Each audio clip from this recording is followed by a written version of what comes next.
Radio Givo, transmitiendo en Hablemos de Justicia Penal.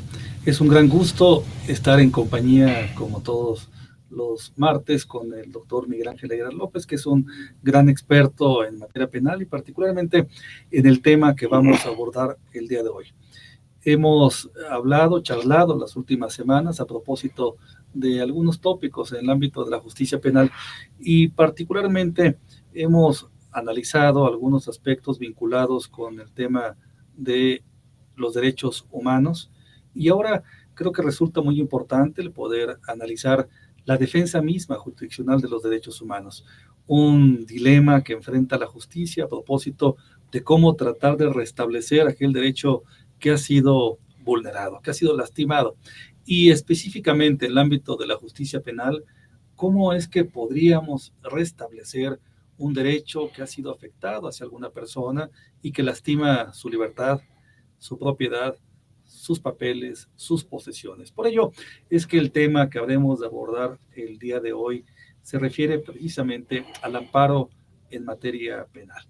Qué mejor, doctor, que estar contigo para poder platicar a propósito de ello y en especial poder partir de la base de una primera introducción o planteamiento de cómo entender el amparo en materia penal.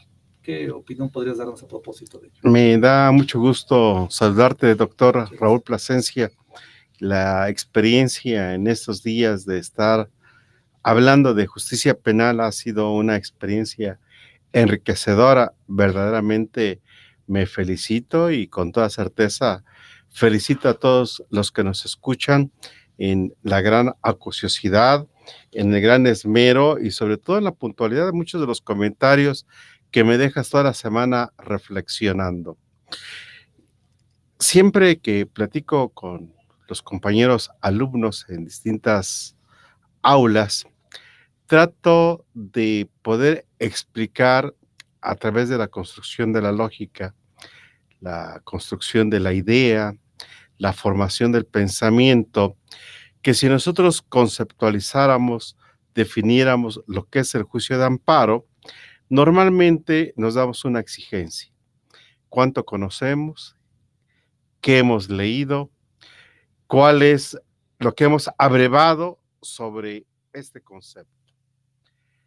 El derecho, la facultad, la potestad, la acción, de la que son titulares todas las personas, para poder, si le llamaríamos así, excitar, abocar a un órgano de control constitucional, cuando esta persona considera que un acto, una omisión o una ley que le atribuye a una autoridad denominada responsable, infiere en su esfera jurídica, le lesiona, le agravia, para que se lleve a cabo un proceso en el que este órgano de control constitucional, Suprema Corte, Tribunal Colegiado, Tribunal Unitario, Juzgado de Distrito, pueda pronunciarse sobre la constitucionalidad o inconstitucionalidad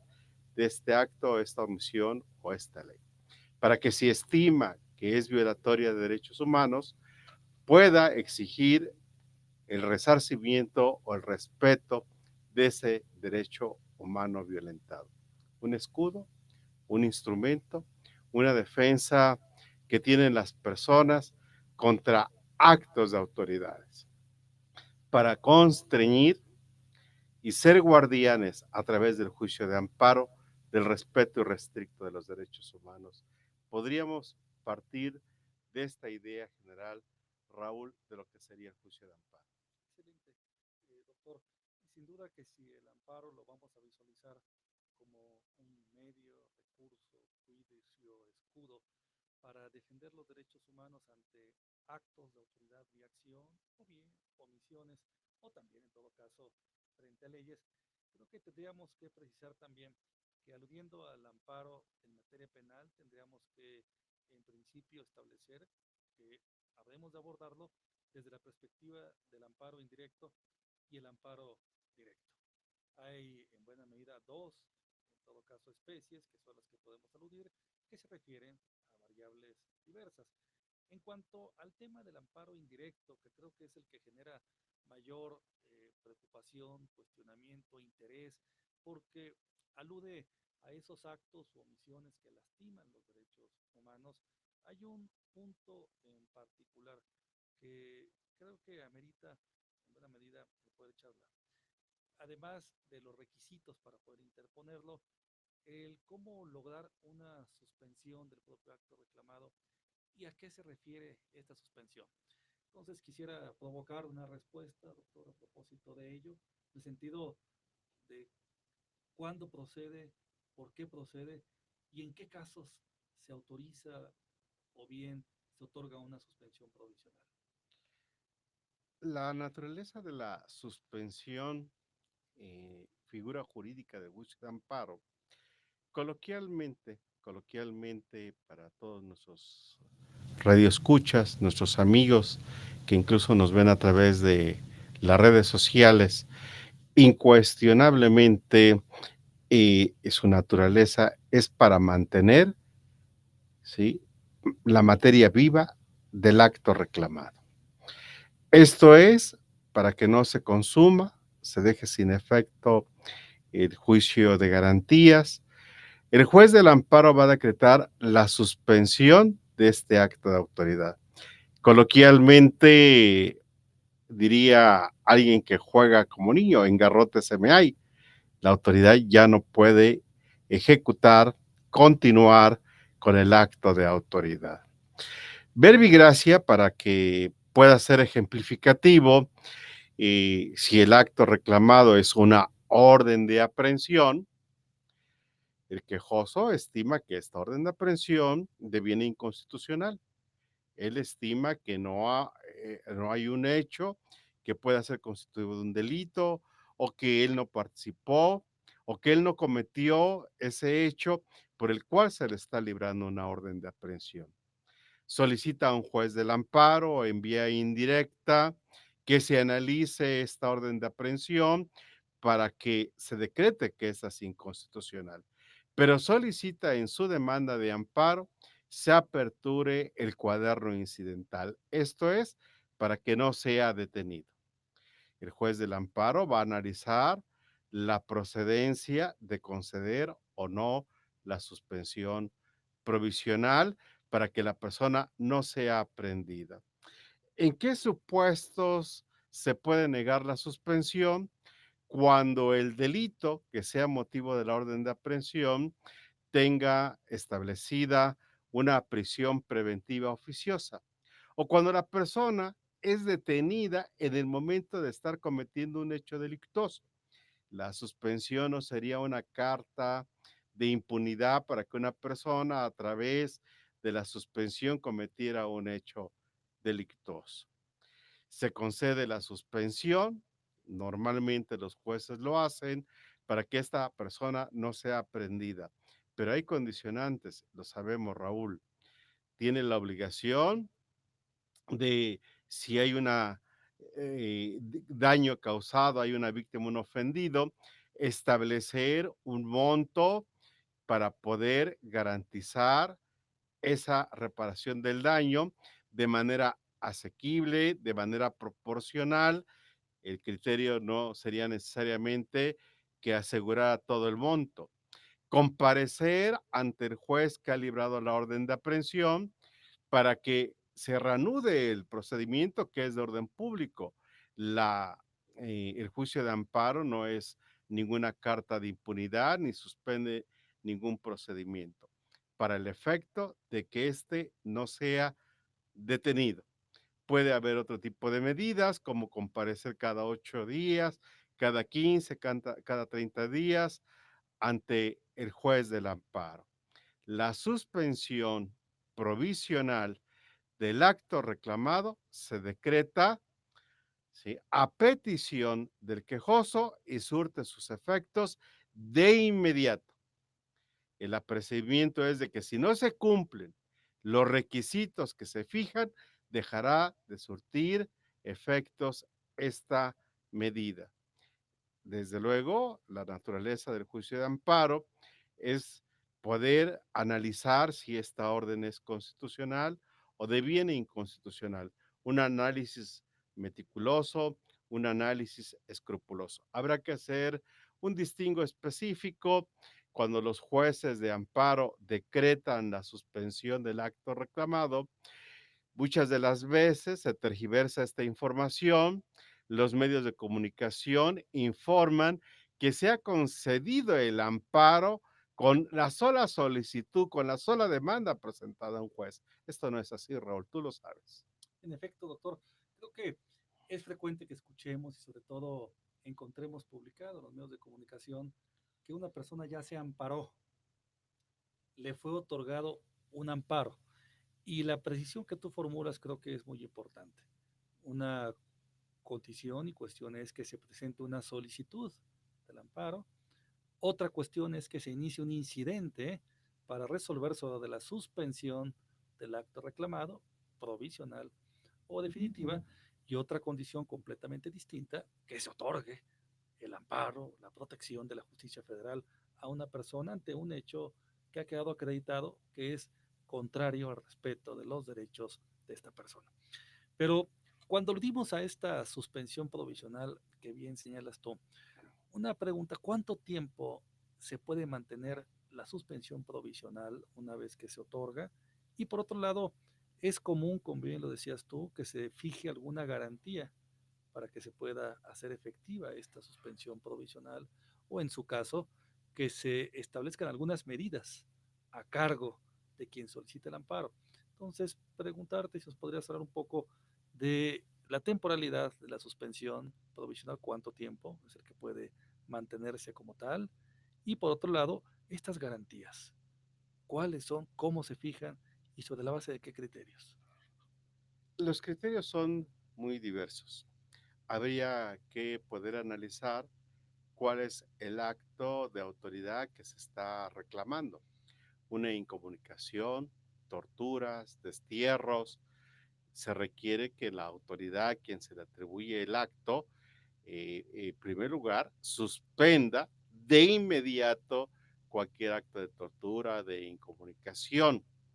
Si en tal de los supuestos no es así, se le da a la autoridad 3 días para que rinda un informe acerca del acto que se le está atribuyendo. 3 días. Se le apercibe que en caso de no rendir su informe, se tendrá por cierto el acto que se está atribuyendo. Y al mismo tiempo se señala al cuarto, quinto día, una audiencia llamada incidental. Se percata el juez si se ha cumplido con esos informes requeridos y solicitados, si fueron rendidos, no fueron rendidos, si se aceptó o se negó el acto de autoridad y si estima que debe de seguir preservando la materia del juicio de amparo, entonces decretará en audiencia incidental la suspensión definitiva del acto reclamado. ¿Qué significa esto? La continuidad de esta suspensión. Recordemos que la suspensión, su naturaleza jurídica, es mantener el acto reclamado para que no vaya a cambiar la situación jurídica y de nada sirva el mecanismo de defensa que tendría el quejoso. Normalmente, siempre se ha tratado de precisar cuál sería el monto que podría establecerse a través de la suspensión. Y existe una diversidad de criterios. Hoy en día, los criterios mucho mayor generalizados tienen alguna significancia. Por ejemplo, veía la determinación de un juez en la que consideraba que bastaba el 1% de lo que constituía la reparación del daño para estimar que era prudente que se exhibiera esa garantía. Siempre tiene que ser una garantía conforme a la doctrina, a la jurisprudencia, que sea asequible al propio peticionario y que verdaderamente se advierta que esto ha ocasionado un perjuicio, que el quejoso pueda tener un beneficio. De no ser así, no hay ninguna garantía. Las garantías son variables. Algunos jueces estiman que también importa el número de autoridades que se señalan. Algunos otros han establecido que no es un criterio que sea homogénico imprescindible. ¿Sí? Más o menos es la idea que esto pueda facilitar, bajo el principio de acceso a la justicia, la continuidad y el procedimiento del propio juicio de amparo.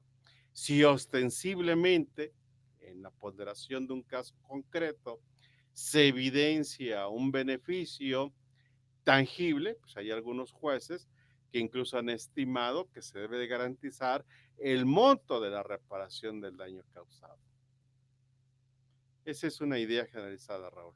Ah, magnífico. Y en cuanto a la temporalidad, ¿existe algún periodo durante el cual pudiéramos definir que legalmente puede estar operando la suspensión o no hay un término legal? Porque es común que encontremos también ese tipo de informaciones en el sentido de que sea otorgada una suspensión para siempre o temporal.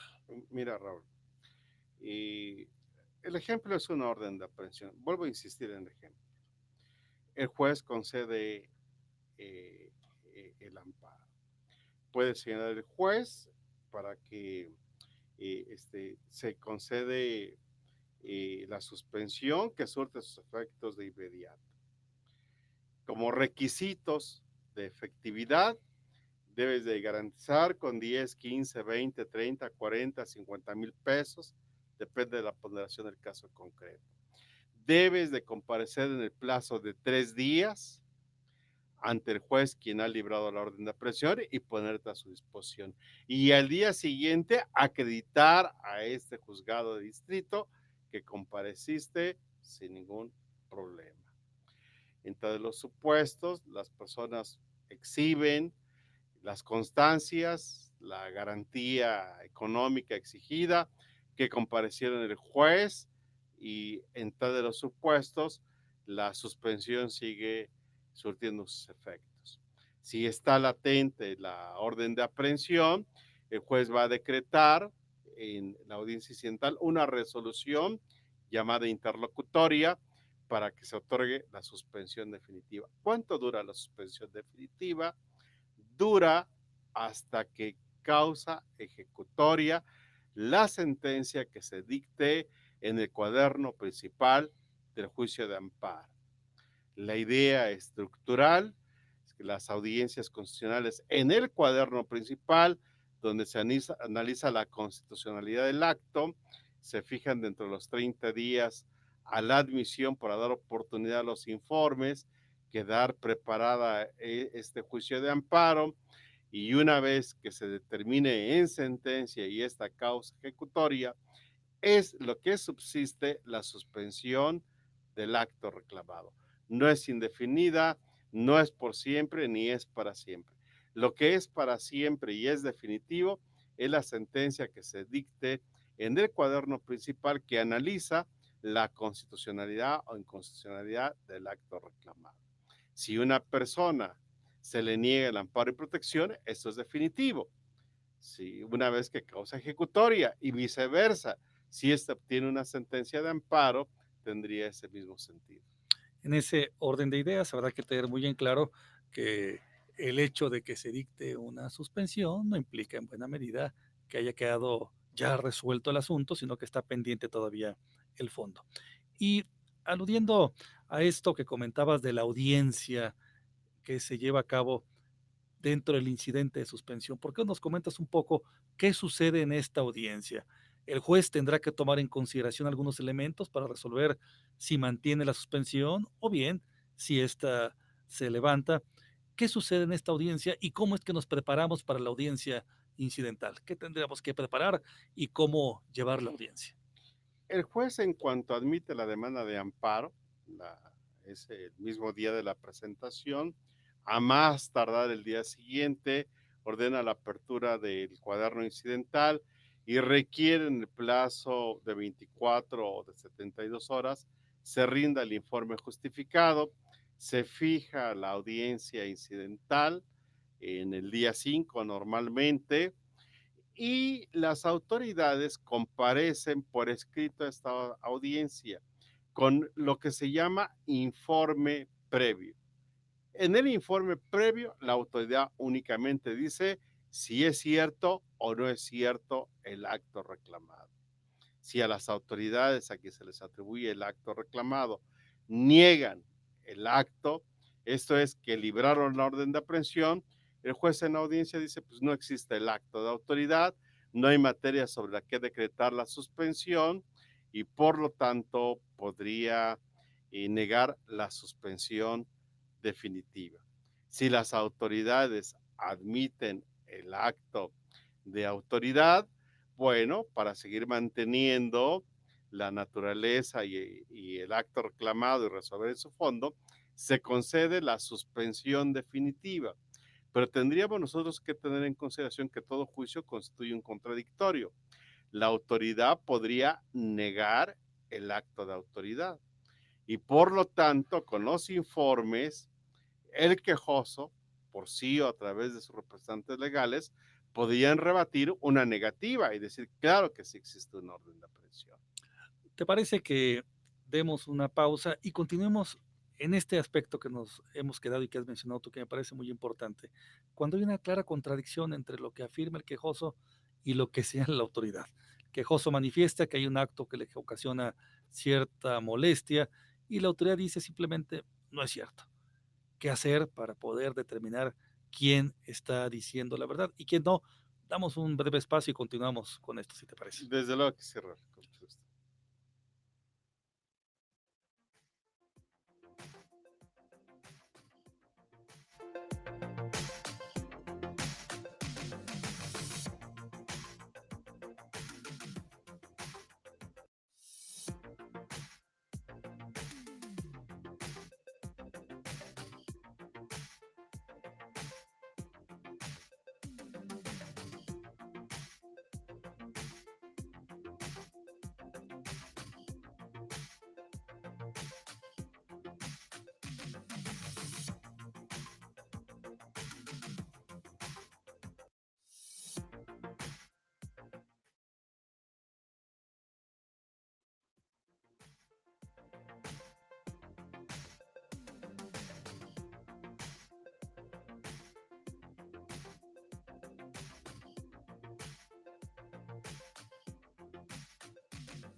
Aguilar López, sobre ese tema tan interesante que siempre es verdaderamente muy sugerente y sobre todo interesante escucharte, doctor.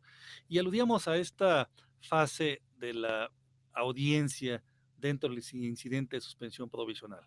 Hemos platicado cómo el amparo indirecto en materia penal se puede solicitar, pero una vez que solicita, se habrá de iniciar, en su caso, un incidente de suspensión y habrá de fijarse una fecha para una audiencia. ¿Qué sucede en la audiencia?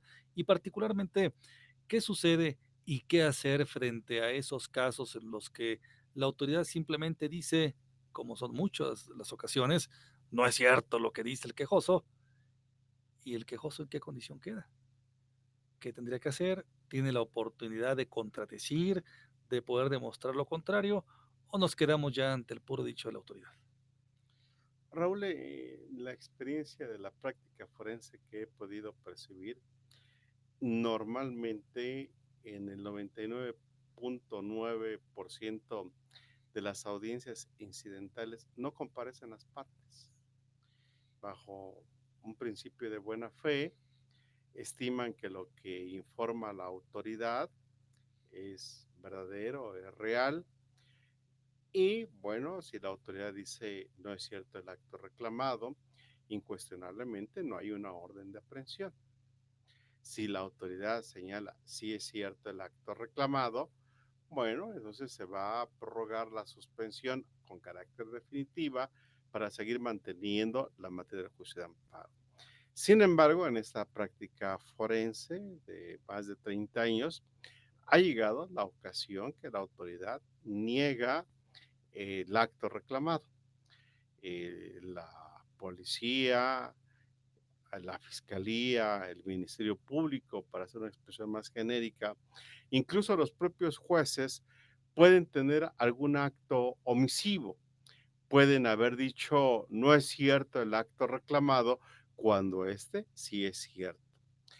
Por lo menos se le atribuye a 3, 4 autoridades y en la práctica si niega una o dos, pero una sola acepta. Imagínate, la policía dijo, sí es cierto el acto reclamado, yo tengo una orden de aprehensión que giró el juez fulano de tal, y el juez dijo, no es cierto el acto reclamado, pues puedes advertir en ese instante que sí existe ese acto de autoridad.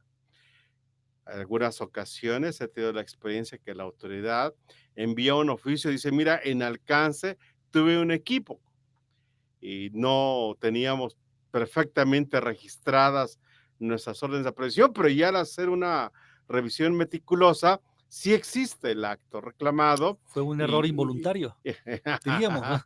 Involuntariamente Sí, nos equivocamos, ¿eh? y llega a acontecer. También en la práctica, y que sería un tema algún día de analizarlo, es muy raro el litigante, ¿verdad? El abogado del quejoso que está muy puntual en esos extremos. Sería una reflexión, te vuelvo a repetir, para que invitemos a nuestros compañeros litigantes, abogados, ¿verdad? Que estén al pendiente de la tramitación de este propio juicio de amparo para tratar de advertir que todo esté en orden, que los informes estén perfectamente rendidos. Desde luego que las partes pueden rebatir el informe previo. El informe, te vuelvo a reiterar, es únicamente decir, ¿es cierto o no es cierto el acto reclamado? ¿Para qué? Para mantener viva la suspensión y poder analizar el fondo del juicio. Existe un principio de buena fe, el juicio de amparo se construye bajo un principio de buena fe. Si las autoridades dicen no es cierto el acto reclamado, bueno, el juez estima que este no existe y por lo tanto niega la suspensión definitiva. Fíjate que es muy interesante e importante lo que has señalado, porque en efecto, si hay una audiencia y el principio de contradicción está presente en esta fase, debería y valdría mucho la pena el poder tratar de contradecir, ofrecer los medios de prueba correspondientes y sin duda que el abogado que esté patrocinando el asunto esté presente para corroborar lo que ahí sucede. Si no es el caso, entonces parecería que esto se va así en automático y nos quedamos simplemente con una versión que a veces pudiera ser parcial. Entonces creo que la reflexión en torno al contradictorio, el principio mismo de contradicción dentro de este ámbito sería interesante el poder revisarlo con mucho cuidado, particularmente cuando hay casos como este relativo a las detenciones arbitrarias o la incomunicación de alguna persona, en donde difícilmente una autoridad va a aceptar que ha detenido de manera arbitraria o incomunicado a alguna persona, lo negará. Y a través de algunos medios de prueba podríamos en todo caso demostrar que en efecto la persona estuvo detenida e incomunicada y que estamos ante evidentemente pues un error o una mentira por parte de la autoridad, como podría ser en un momento dado el caso, si es que logramos en buena medida argumentarlo y demostrarlo. Si no lo hacemos de esa manera, entonces dejamos que las cosas corran y simplemente pues no termine esto en el sentido más adecuado. Ahora, otro tema sobre el cual quisiera que platicáramos, doctor, es en cuanto a quién lo interpone. ¿Quién puede interponer el amparo indirecto en términos de quejoso? ¿Solamente el imputado o también la víctima está en condición de poderlo interponer? Las reformas constitucionales permiten que tanto el imputado, llamémosle acusado, la víctima del ofendido pueden concurrir en demanda de amparo indirecto. El juicio de amparo admite la forma indirecta y la forma directa. Por excepción, los que somos abogados sabemos que el juicio de amparo en la vía directa procede en contra de sentencias definitivas, resoluciones que ponen fin al juicio y laudos. Son reglas genéricas.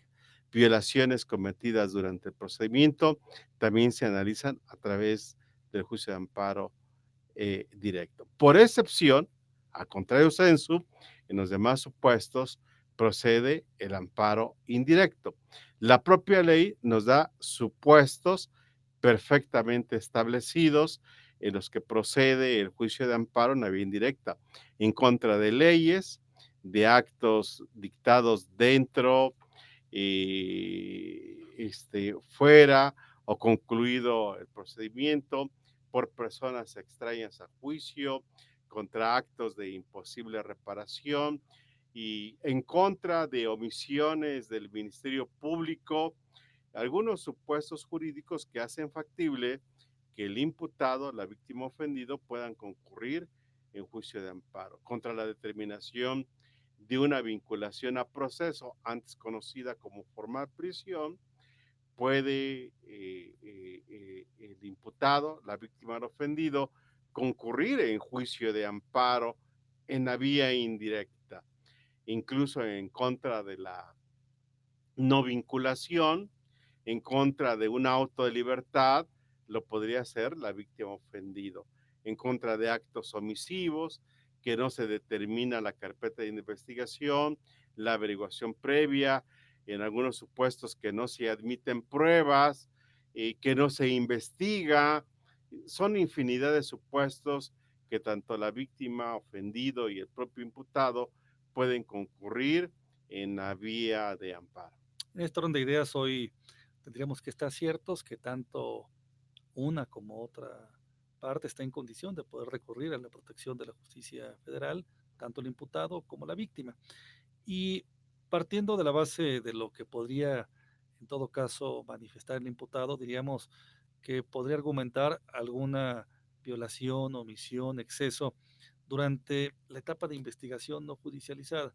Y en este sentido, podría oponerse o señalar que hay un incumplimiento de formalidades como estas a las que hacíamos referencias en torno al debido proceso ante una investigación que se está llevando a cabo, pero que no cumple las formalidades adecuadas. O bien este tema del archivo temporal de la investigación, el Ministerio Público simplemente decidió archivar la investigación porque no tuvo el tiempo o la habilidad para poder determinar que se encontraba ante la comisión de un hecho delictivo. En un país como el nuestro, en el que, acorde a cifras del INEGI, se cometen al año un poco más de 30 millones de delitos, son muy pocas las denuncias que se presentan ante el Ministerio Público, poco menos del 10%, y de estas una cifra también cercana al 10%, que es la única que se pone en conocimiento de los jueces. Entonces, la idea de poder impugnar inclusive este archivo temporal, o bien las medidas de protección que dicte en todo caso en favor de la víctima, que ha generado y genera muchas polémicas y discusiones. El Ministerio Público, tomando en consideración el caso concreto, decide que es importante emitir una medida de protección en favor de la víctima que ocasiona una afectación al imputado. ¿Qué opinas tú de ese amparo que en un momento dado puede intentarse, o si crees tú que podría intentarse, cuando se determina imponer una medida de protección en favor de la víctima, limitando los derechos de otra persona, como sería el imputado, tratándose de una investigación que no se ha judicializado? Bueno, desde luego, la naturaleza del juicio de amparo, como habíamos hablado en un principio, un mecanismo de tutela, de defensa de los derechos humanos de las personas. Y nuestra Constitución tiene establecidos una parte de derechos humanos y en otra parte los artículos 103 y 107 constitucionales, donde se regula el juicio de amparo en la vía indirecta, la vía directa, las acciones de inconstitucionalidad, las controversias constitucionales. Nuestro orden constitucional establece los derechos humanos y los mecanismos de protección, de tutela, de defensa, que por excelencia es el juicio de amparo. En este supuesto, recordemos la propia naturaleza del juicio de amparo. Ahora, tu pregunta me lleva un poco tal vez más allá y sin escabuir el propio cuestionamiento de lo que el juez tendría que advertir, por ejemplo, ahondar sobre un tema para conceder una suspensión, la apariencia del buen derecho. Y tal vez no sea algo específico concreto, pero el juez tiene un deber, tiene una obligación de asomarse a la constitucionalidad del acto reclamado para, si advierte ostensiblemente su inconstitucionalidad, poder advertir los efectos de una suspensión. Recordemos cómo nace esta figura de la suspensión y los efectos restitutorios de una suspensión. Aquel supuesto donde una señora y sus hijos salen a visitar a provincia, a un estado de la República, a sus familiares, y cuando regresan en su domicilio, el esposo tuvo una fiesta y desafortunadamente murió una o dos personas. El Ministerio Público, preservando el lugar, puso fajillas de aseguramiento. Esto es, impedía el acceso a la habitación de las personas. Y la señora y los niños tenían ahí su cama, su refrigerador, su mochila, sus útiles de la escuela. Solicitaron y estimaron que el aseguramiento que se había hecho del domicilio atacaba o vulneraba sus derechos humanos. Y el juez del amparo decretó la suspensión provisional de los actos reclamados para que las cosas se mantuvieran en el estado que se encontraban hasta en tanto no se resolviera el fondo del juicio de amparo. Puedes advertir, Raúl, que para ese tiempo, lo que iba, las semanas, los meses que iban a transcurrir, y bueno, y mientras tanto, ¿dónde iba a estar esta señora, estos niños? ¿Dónde iban a estar su cama, sus útiles, sus alimentos? Esto ha hecho que una temática de la apariencia del buen derecho se advierta que aquí se vulneran derechos humanos como el derecho a la educación, a la vivienda, a la alimentación y tantos otros aspectos, para que el juez del amparo haya decretado en un inicio, al asomarse en la inconstitucionalidad propiamente del acto reclamado, que el efecto de la suspensión era para que se levantaran los sellos y permitiera a esta familia ingresar a su domicilio. En este contexto, nosotros tendríamos que advertir ¿Cuáles serían los efectos de una suspensión en tratándose de víctimas ofendidos del delito que el juez decretaría? Desaparición forzada, por ejemplo, cuando existe una necesidad imperiosa de tratar de localizar a la persona que está desaparecida, buscarla en el lugar o los lugares conducentes, pero de manera inmediata, ¿no? No tendría que preservarse y ponderarse los casos particulares que ocuparía, sin perder de vista la naturaleza del juicio de amparo, que es este instrumento jurídico que tenemos en México como un acotamiento, como un límite a los actos de autoridad. Una idea que podría ahondar alguna pregunta más específica, Raúl. Muchas gracias. Yo creo que queda muy en claro lo que has señalado y particularmente con este ejemplo que señalas, creo que nos permite a todos poder comprender cómo y por qué el amparo indirecto tiene una orientación específica precisamente hacia actos de autoridad, actos que generan una molestia, que generan una limitación o privación de derechos. Este caso concreto del aseguramiento de un inmueble que genera indudablemente que una afectación hacia la familia o los moradores del propio inmueble, creo que es una cuestión sumamente clara. Vamos a dar un breve receso para poder continuar y creo que sería importante que abordáramos entonces sí la otra parte del amparo indirecto, que es la audiencia constitucional de fondo, y luego poder charlar un poquito sobre el tema del amparo directo también, de ante qué casos procede y bajo qué circunstancias. ¿Te parece, Miguel Ángel? Desde luego que ¿Continuamos? sí. Muchas gracias. Continuamos en un Regresamos. momento.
Ustedes en estos meses van a adquirir todo lo que necesitan como herramientas para su ejercicio profesional, para su ejercicio académico y por supuesto para ese compromiso con el país, con el magistrado Miguel Ángel Aguilar, que seguramente les va a poder dar una mejor perspectiva de vida. Una de esas experiencias para integrar profesores que tengan estructuralmente una buena enseñanza, una buena práctica, porque emergen de un conocimiento específico y que hayan escrito obra adjunta, adyacente o especializada en el tema, nos hizo buscar en México y en otros países quiénes podrían ser. Sin lugar a dudas, una de las preocupaciones en el contexto mundial son las actividades a través de acciones o omisiones de corrupción. Establecer hoy en día los parámetros de una resolución. ¿Cómo se dicta una sentencia en derecho administrativo sancionador? ¿Qué contenidos debe tener la misma? ¿Cómo se sustancia un recurso? ¿Quién conoce del recurso? Pero lo más importante, su control constitucional. La mística de que los recursos económicos se deben destinar para los fines específicos.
Hablando de justicia penal con mi estimado doctor Miguel Ángel Aguilar López, y precisamente aquí en este breve receso comentábamos respecto de la importancia de la resolución misma del juicio de amparo, el sentido mismo que ésta debe tener con el objetivo de poder ver restablecidos los derechos que han sido vulnerados.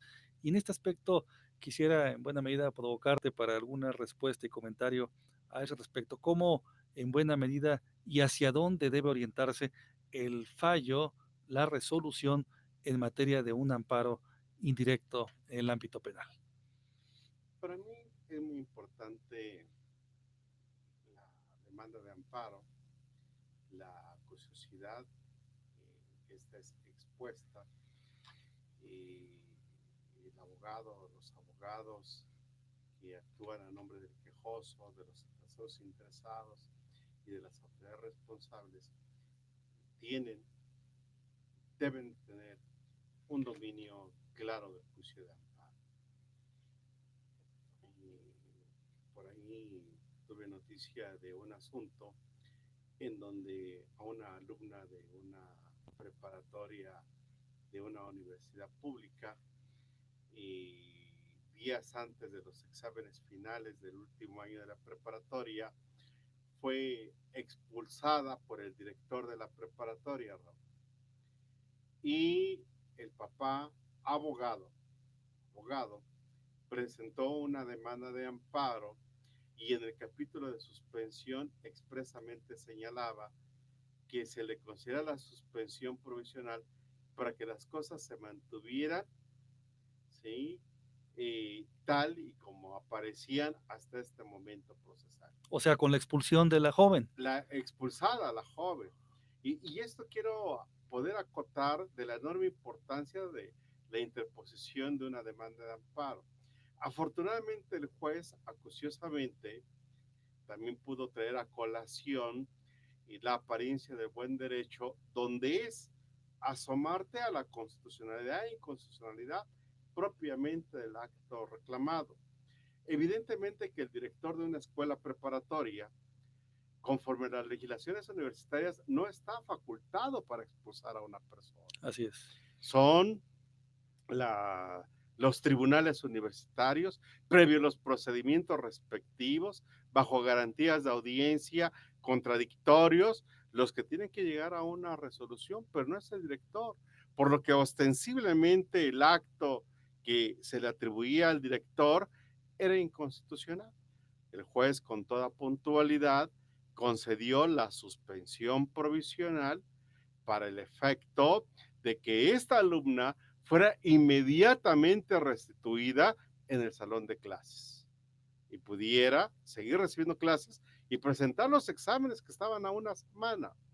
Eso es la puntualidad de una eficiencia y una eficacia del juicio de amparo. Es como el que se encuentra desaparecido, ¿verdad? O más bien incomunicado, y que el juez dijera manténganse las cosas en el estado que se encuentran, incomunicada la persona. O desaparecida. O desaparecida. No, ¿verdad? Si está desaparecida, aparezcanla, o si está incomunicada, en buena medida, eh, permítanle que se pueda comunicar con alguien más. Si la joven ha sido, en todo caso, sometida a un procedimiento totalmente contrario a la Constitución, que es evidente con esta apariencia del buen derecho, sin duda que lo explicas y lo planteas de manera muy clara, y ahí está la importancia de la labor del juez.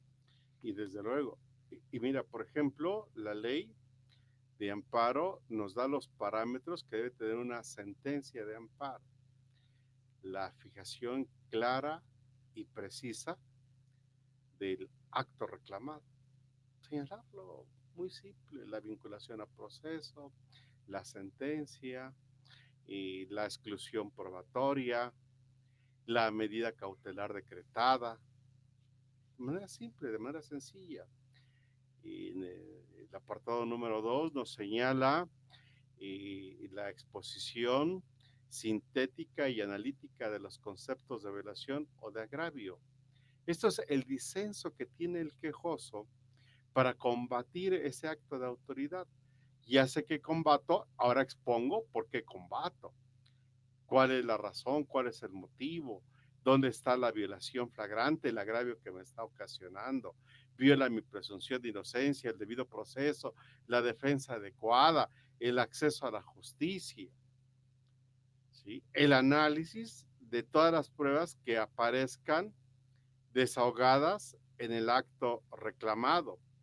Habría que hacer un análisis pormenorizado de esas constancias en la orden de aprehensión, si existe el dato probatorio que nos podría evidenciar que hay un hecho con probabilidad de delito y si el imputado quejoso participó o cometió en el mismo. Indicios razonables que emanen de una carpeta de investigación.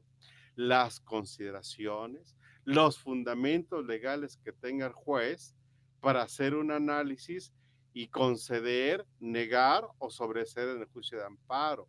Y en el caso de conceder, si es un amparo liso y llano o es para efectos. Si esos efectos, ¿sí?, son vinculatorios o no son vinculatorios, para que salga algo preciso o no.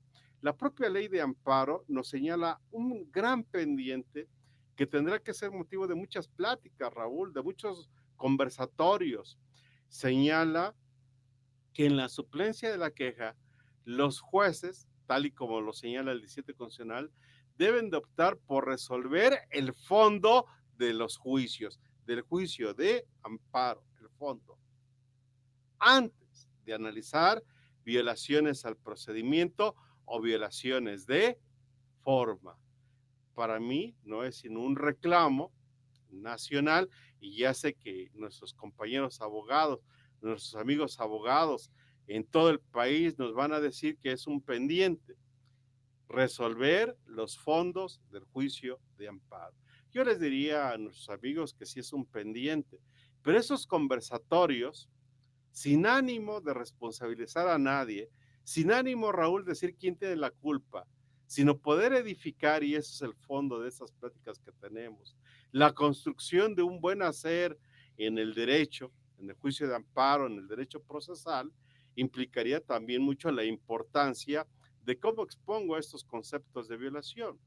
Si la ley dice que primero se tienen que analizar violaciones de fondo, primero expongo mis violaciones, mis agravios de fondo, la inexacta aplicación de la norma. Después de estos detallados, pormenorizados, si cada uno de ellos podría ser violaciones procesales y al último violaciones de fondo, pero de manera sistemática, de manera ordenada, tratar de crear una metodología, ¿por qué no científica, expositiva, para que coadyuvemos en lo que pedimos y en congruencia a lo que recibimos? Las sentencias de todo índole y las del amparo no es la excepción, tienen requisitos de forma y fondo. En el fondo, congruencia interna, externa, motivación, las razones o justificaciones, exhaustividad, sin dejar nada que analizar. Evidentemente, el dictado de una resolución es un enorme pendiente y en el propio juicio de amparo por excelencia, donde se analiza un acto de autoridad, afortunadamente existe una figura, ¿sí?, la suplencia de la queja. Otro gran tema que algún día tendremos que platicar, porque incluso existen ya propuestas en el Congreso de la Unión en el que se desaparezca la suplencia de la queja y viene una dialéctica. ¿Qué tan importante sería en el país eliminar o no la suplencia de la queja? Muchos dirán que es el único acceso a la justicia de los más vulnerables. Algunos otros dirán que la suplencia de la queja es para el abogado, no para el quejoso. Entonces, ¿cuál es ese contexto que el abogado debe de participar en la construcción de una propia demanda de amparo? ¿Cuáles son sus puntos de disenso, su estructura, su metodología? A veces he pensado por qué En el amparo no se hace una propuesta de sentencia, en el que se analice en toda la construcción, de manera simple, qué es la ley, cuál es el acto reclamado y en qué consiste, bajo la construcción de un silogismo, la conclusión del disenso entre la norma y el acto que atribuyo. Son pendientes muy interesantes para poder hacer un análisis estructural acerca del juicio de amparo indirecto y directo, un control constitucional. Otro gran tema que tendríamos que analizar, los controles difusos, los controles que sin ser el juez la potestad del amparo, debe de analizar la constitucionalidad de los actos que analiza, de las propias normas, en su caso inaplicarlas para los casos concretos. ¿Qué temas tan interesantes nos da la perspectiva de un análisis de un Estado sustentado en el derecho, de un Estado democrático? Sin duda, doctor, y lo has expuesto de manera magistral.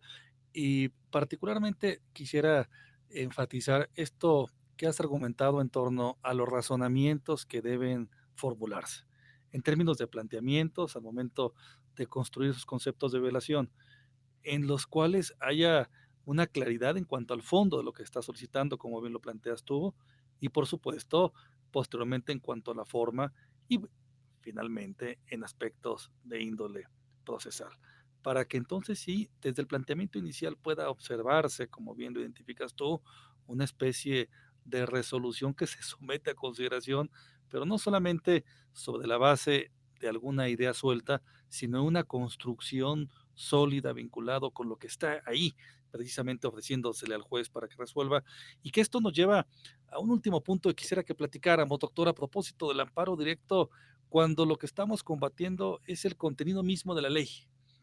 Cuando observamos que una parte de la ley, de un código, de un precepto legal, parecería ser contrario a un derecho humano.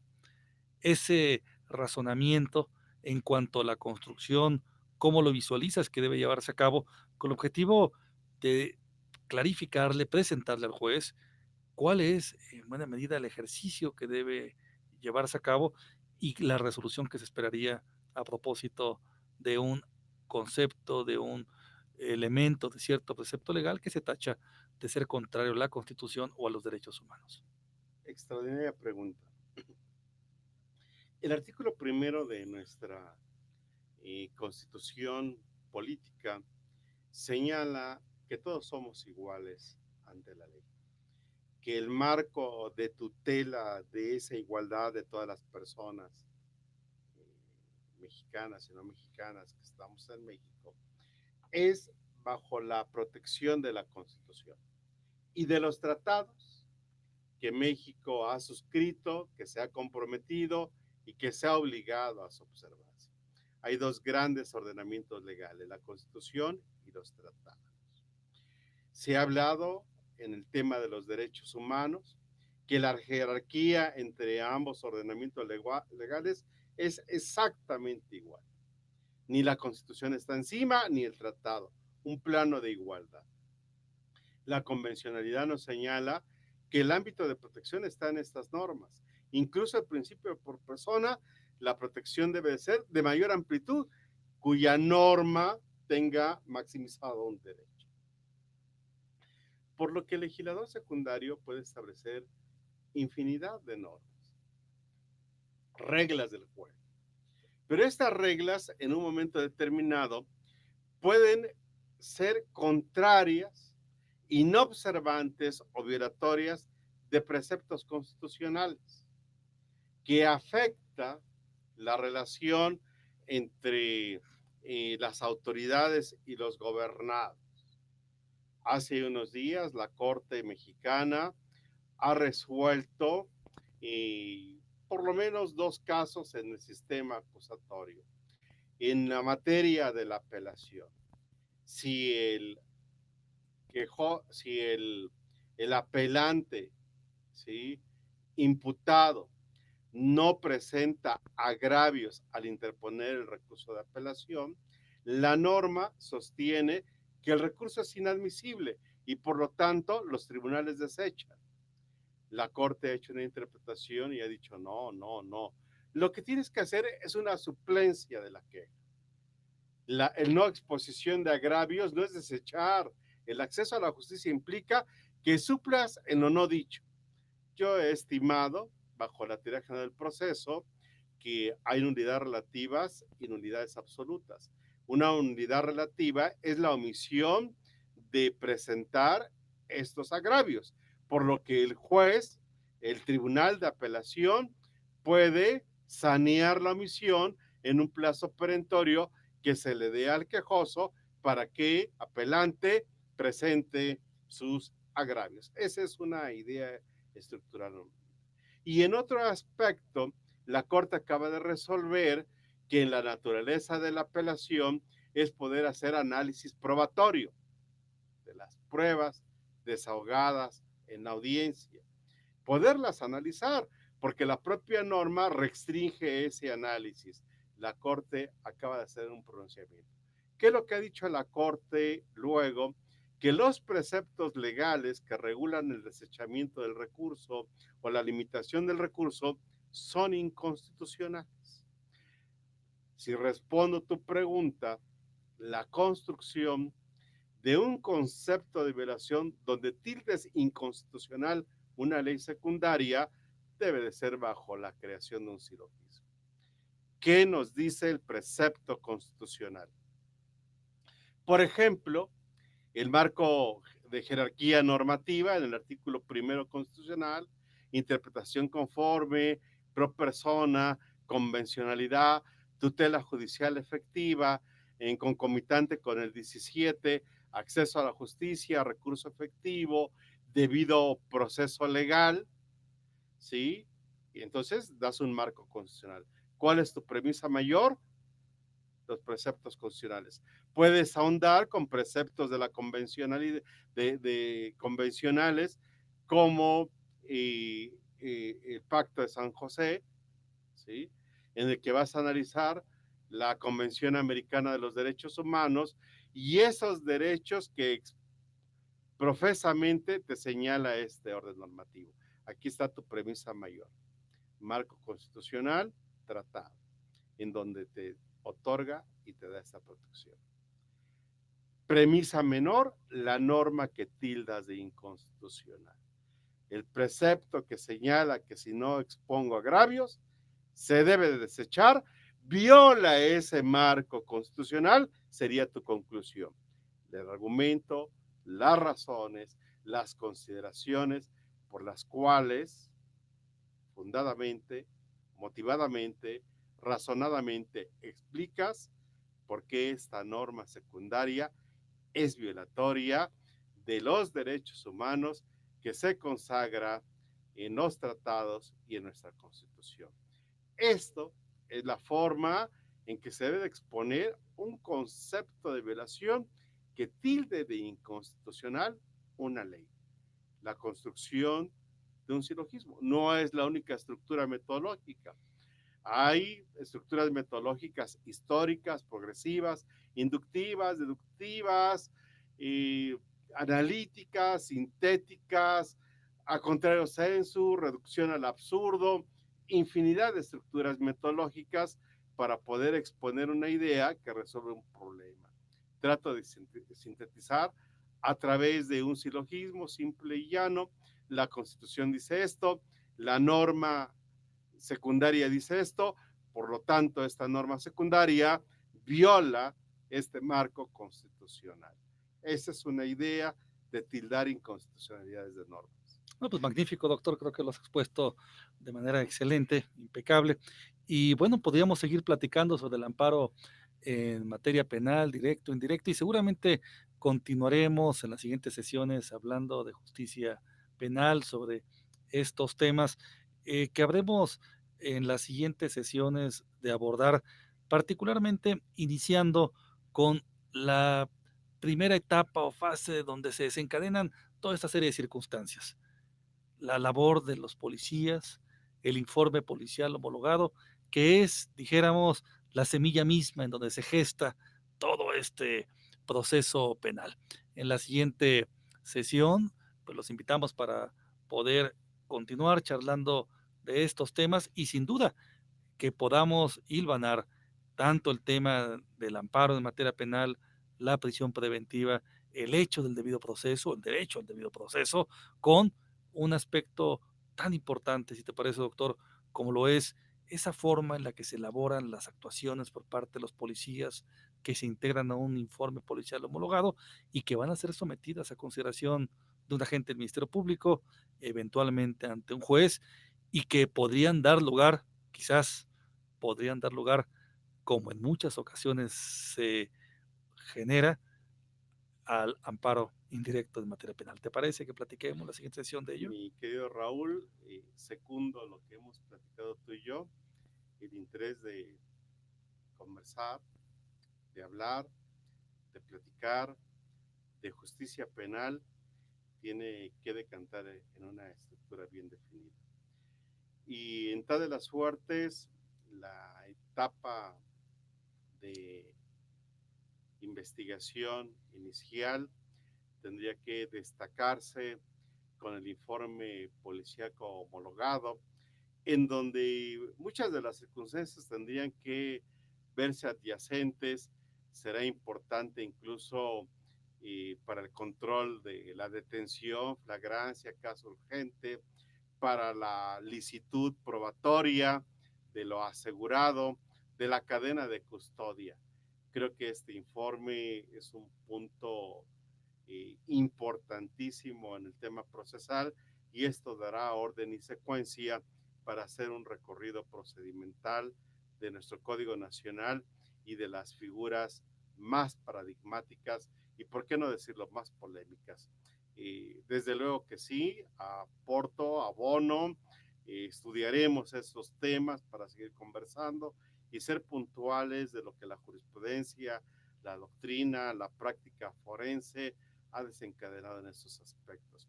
Yo no me quisiera ir, Raúl, sin que todas estas personas que nos escuchan, que tienen la amabilidad de hacer reflexiones, el derecho es pensar y el pensar razonadamente construirá una ciencia y un buen hacer en el mundo del derecho penal, poderlos invitar para el 5 de septiembre a las 18 horas en las instalaciones de Instituto Givo, donde estaremos presentando tu magnífica obra de la culpabilidad, que es tu última obra jurídica, que con la compañera Victoria Dato, presidenta de la Academia Mexicana de Ciencias Penales, donde tú, Raúl Plasencia, su servidor Miguel Ángel Aguilar pertenecemos, nos acompaña. Queremos poder aportar una ciencia jurídica consciente, reflexiva, analítica, para poder gestar prácticas sociales útiles. Aprecio mucho conversar, hablar de justicia penal contigo, Raúl, y desde luego a quien nos escucha, a quien nos mira, a quien está con nosotros en este momento o después en la repetición respectiva a través de los canales respectivos, pues poder mostrar un saludo, un afecto y un compromiso con ellos. Pues Miguel Ángel, muchas gracias por acompañarme. Nos vemos la siguiente ocasión y seguiremos hablando de justicia penal aquí desde Radio Givo. Nos vemos. Hasta luego. Hasta luego.